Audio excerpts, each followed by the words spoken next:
نحمده ونستعينه ونستغفره ونؤمن به ونعوذ بالله من شرور أنفسنا ومن سيئات أعمالنا من يهده الله فلا مضل له ومن يضلله فلا هادي له وأشهد أن لا إله إلا الله وحده لا شريك له وأشهد أن محمدا عبده ورسوله أما بعد فأعوذ بالله من الشيطان الرجيم بسم الله الرحمن الرحيم وقالت اليهود عزير ابن الله وقالت النصارى المسيح ابن الله ذلك قولهم بأفواههم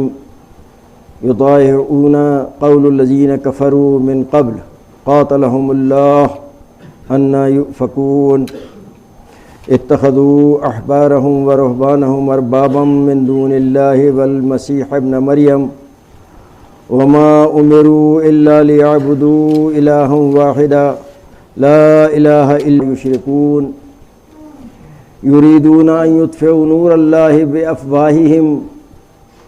ويأبى الله إلا أن يتم نوره ولو كره الكافرون هو الذي أرسل رسوله بالهدى ودين الحق ليظهره على الدين كله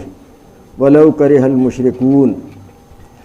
يا أيها الذين آمنوا إن كثيرا من الأحبار والرهبان ليأكلون أموال الناس بالباطل ويصدون عن سبيل الله والذين يكنزون الذهب والفضة ولا ينفقونها في سبيل الله فبشرهم بعذاب أليم يوم يحمى عليها في نار جهنم فتكوى بها جباههم وجنوبهم وظهورهم